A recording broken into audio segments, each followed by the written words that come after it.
Hey everybody, this is Adam, the one and only Paraprince, and I am just,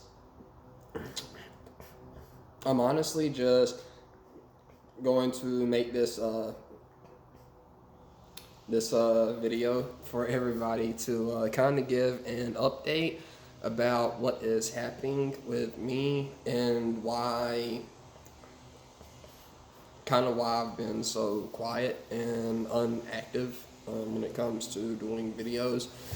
But just just some news that I received on the 30th of June, just with the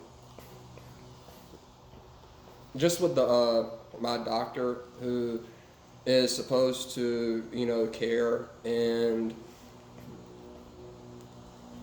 help take care of the the chronic pain that I feel constantly throughout the day with the rods in my spine. And for some reason he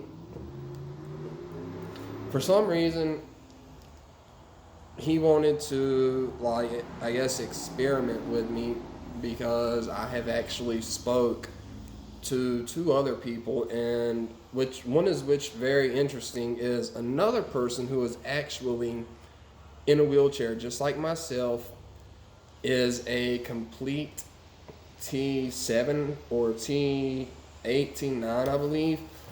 And he also has rods and screws in his spine. And he is on twice, double the amount of medication that helps with my nerves, with my spasms, ones that I started having. Um, in May were just they were just so intense that instead of just being short jolts, they would actually suck up my entire abdomen and just hold for 5 or 6 seconds, and when it would release, it was so tense and so much pressure that it was actually causing so much pain for the vertebrae on my spine that I actually had to have surgery on last year to remove the blockage. So basically, my friend takes 20 milligrams of Valium a day, 110 milligram in the morning, 110 milligram at night. For a little over 10 years, I was on 40 milligrams of Valium a day, 10 milligram. When they started tapering my medication at the end of 2019, I have gone from 40 milligrams of Valium to just 10 milligrams a day, period. And that's already, a drastic drop, especially when you've been on that medication for 10 years. And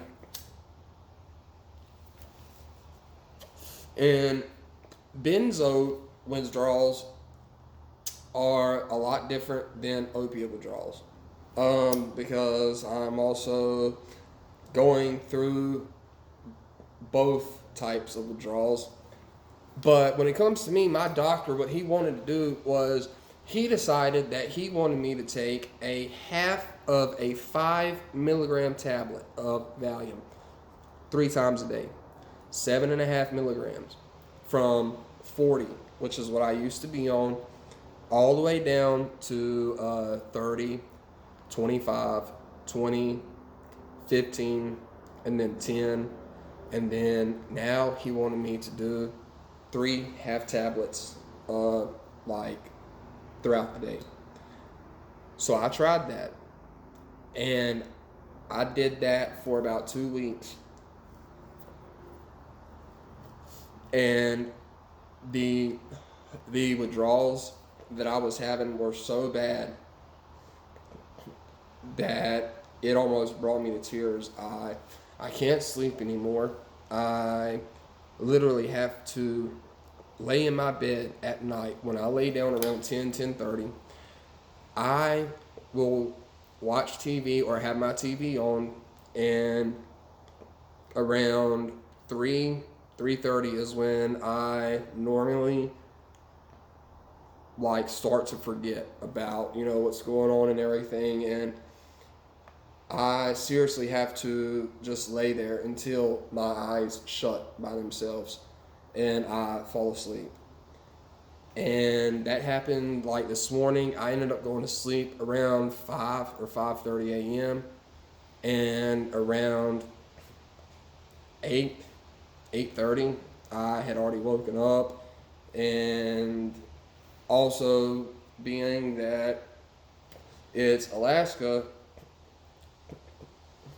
the just the curtains in my room was not enough to black out everything. So basically, after maybe like 30, 45 minutes of trying to get comfortable again because my spine is so stiff, I finally fell back asleep and maybe slept for another 45 minutes until about 10:15, 10:30. And so that is basically my sleep pattern. I'm operating on around 3-4 hours of sleep each day, and that's all I get. And I was and just what gets to me is like I was so honest and truthful telling my doctor that I tried doing what he said to. I tried taking a half a tablet 3 times a day. My body could not take it. Like I could not take it. I know this is something I should not say over or on social media at all, but there were times when I would look at my pistols and my handguns in my drawer, and I was thinking about taking the easy way out. Like the easy way out. But I can't do that to my dad. I can't do that to my sisters, and I can't do that to my nieces and my nephews. They they are practically the only reason I keep going to the doctors. I try to keep up with my health because everything that I have experienced and have witnessed, have lost in the past 12 years has been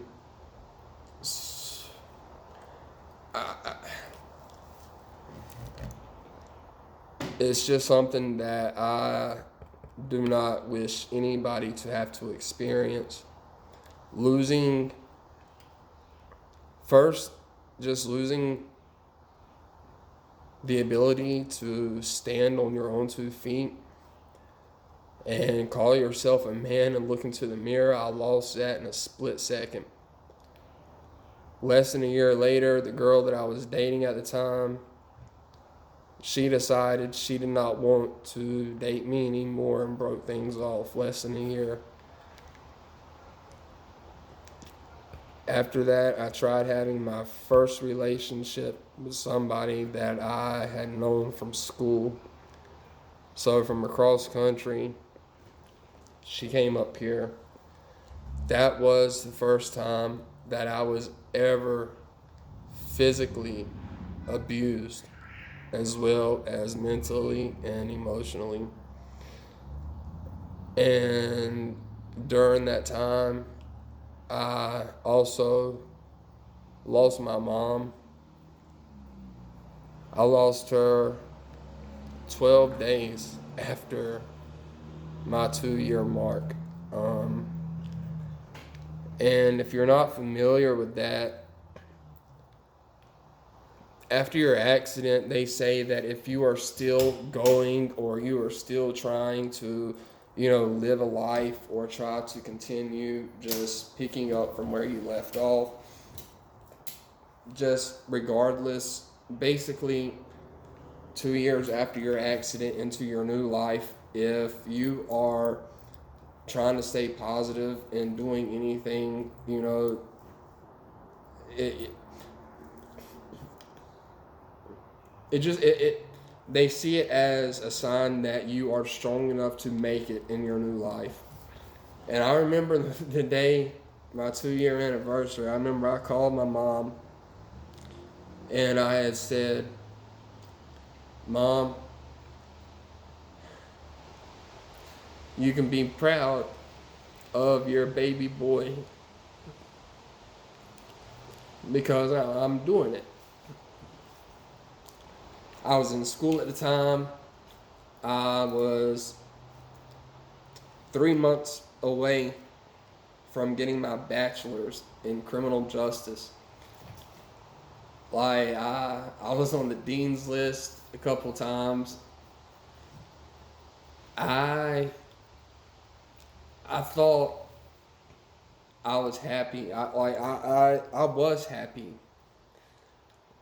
And then it all came crashing down 2 days after my 2 year mark when I got the call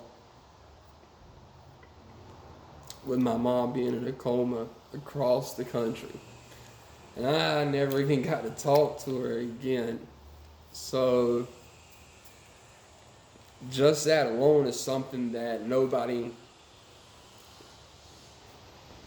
needs to experience the same way that I did.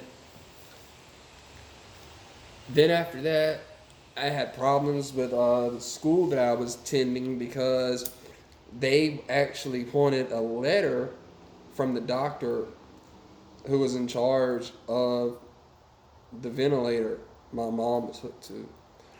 And they said that they would forgive my absence for the few weeks that I was gone.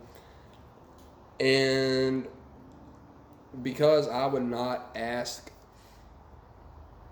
the actual doctor for a paper saying that yes, Adam Jen is in North Carolina and I'm the doctor who is in charge of pulling the plug on his mom, because I refused to ask the doctor for that, I was basically released from the school.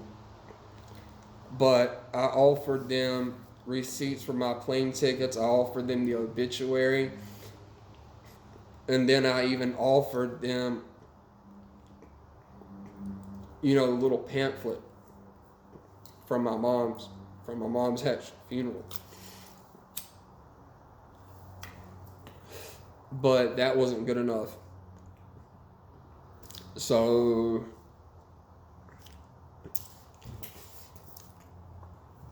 after struggling with that, I ended up having to pay $500 just to be put back into school. They had gave me a 0 in both courses, in both classes that I was in at the time, and it had brought my GPA from a 3.4 down below a 1. I didn't even have a 1.0 at the time. And they gave me 5 weeks to get everything back up to at least a 2.5 or higher. 6 weeks later, the first week starting the 2 other classes, I got an email on a Tuesday night saying I had missed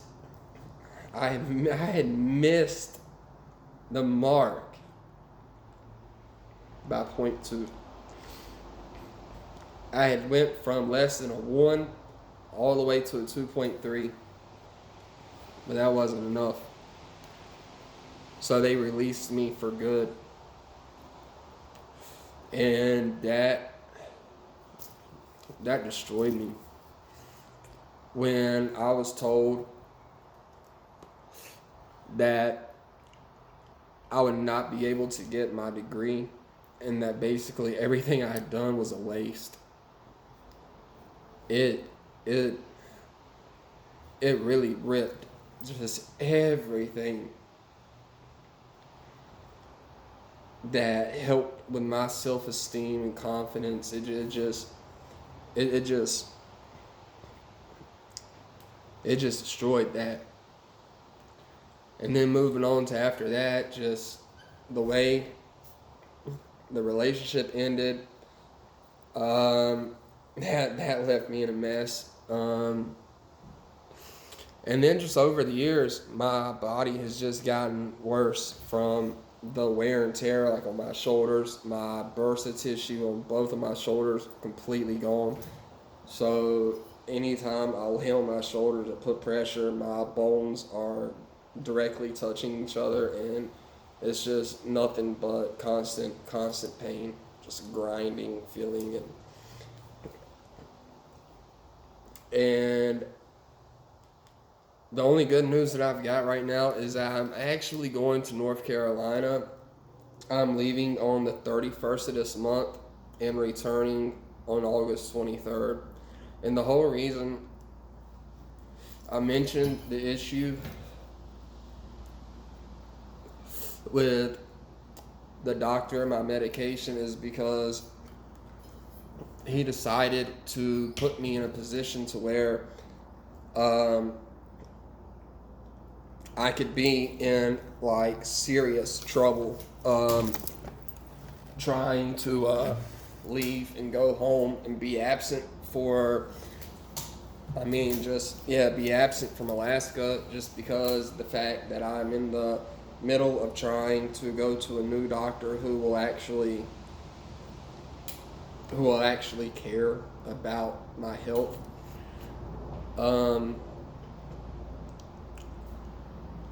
It's just, I just don't understand why.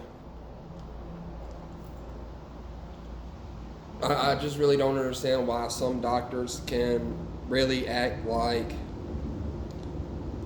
they don't care, or that when they walk in the room, they don't even ask me about things that I actually, wrote down when I was checking in online and stuff, when I had to tell them about any kind of pain, any kind of symptoms, any new things going on. Everything that I type, everything that I mark down, everything that I tell them about, even when I tell them about how my depression is and about how my train of thought is at the time, none of that matters. They don't take any of that into consideration. So I'm at a crossroads now in my life to where all I want to do is just go to North Carolina, see my family, be able to stop by the cemetery, see my mom, speak to her, and just come back. And I also plan to get out of Alaska this year. I cannot take it here anymore. The way the weather, the way the winter is, and everything up here, it is just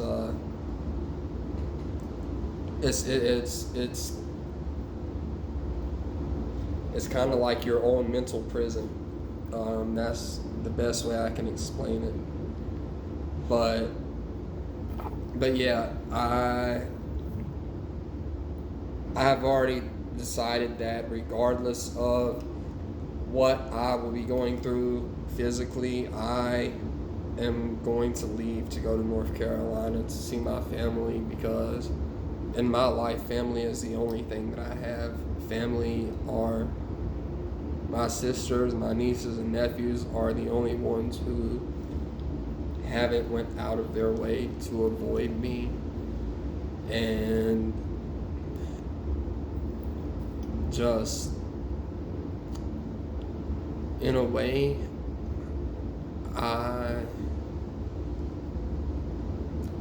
done.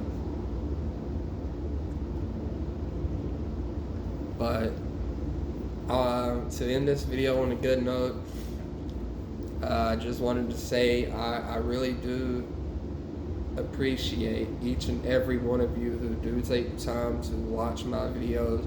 To all the people who take the time to comment on my videos, y'all are the reason why I do these now.